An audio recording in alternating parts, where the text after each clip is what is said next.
Let's start with the question. How to start with the most health?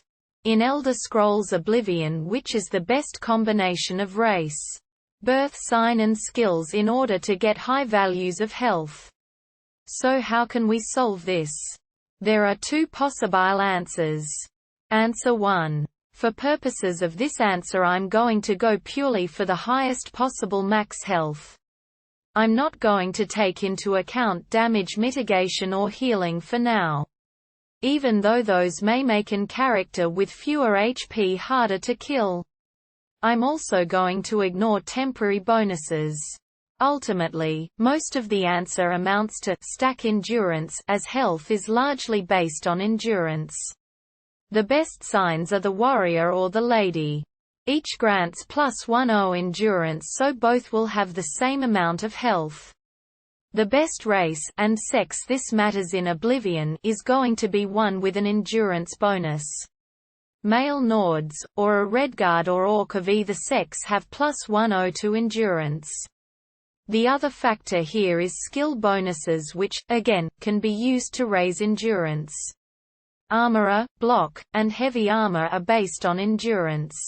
Perhaps counterintuitively, the best choice here is to have as few bonuses as possible to these, as this will make the skills easier to level. Increasing endurance. This makes Redguard the best option, but anything with +10 will work. The fact that Redguards also have the endurance-boosting Adrenaline Rush ability is also nice. Finally, class. Obviously we will pick endurance as a primary attribute. For the specialization, combat will make all three endurance skills level up more quickly.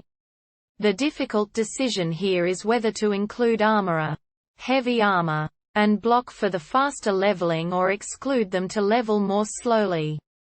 And so they start lower. I'm going to suggest including them for 3 reasons. Prime skills level up more quickly, which should counter any bonus from starting them at a lower value. Even with all 3 skills as primary, they will only start at 30, 30, 35. There is more than enough room to level them to hit 100 endurance. Actually using your primary skills makes you level up quicker. More levels means more health.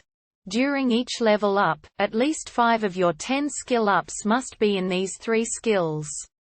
This is needed to give you +5 endurance at each level.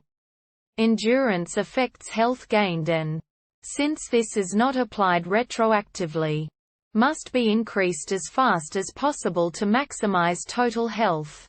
You will have 100 maximum endurance at level 10.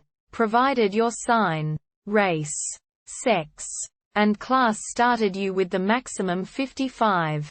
So, to summarize, a Redguard, born under the warrior with an attribute specialization including endurance and primary skills, including block, heavy armor and armorer. The obvious choice would be to add strength, blade, blunt, and play the stereotypical heavy armor juggernaut. The lady option could work instead as some kind of heavy armor mage. In this case, use the lady sign. Consider being a female orc instead. Choose intelligence, willpower as the second attribute and add destruction and other Magika skills. To use that bonus willpower, it would be awkward, but as long as you started with 55 endurance and gained 5 per level, you'd have the most health possible. Answer 2. Races with 50 base health in endurance: Nord male, orc male, female Redguard male, female birth sign. Lady has Fortify endurance 10 points on self. Warrior has Fortify endurance 10 points. On self, when you level, you gain health points equal to 1/10 of your endurance, rounded down. For example, if you have 80 health points and 98 endurance points at the time you level, your health will increase by 9 for a total 89 health points. Your health can be increased using Fortify health or Fortify endurance effects. Enchantments are particularly useful, since they have a constant effect. With spells and potions, care is needed when relying on fortify effects in the middle of combat. When the effect expires, you will suddenly lose all your bonus health. I hope these answers helped, and if they did, please drop a comment and subscribe.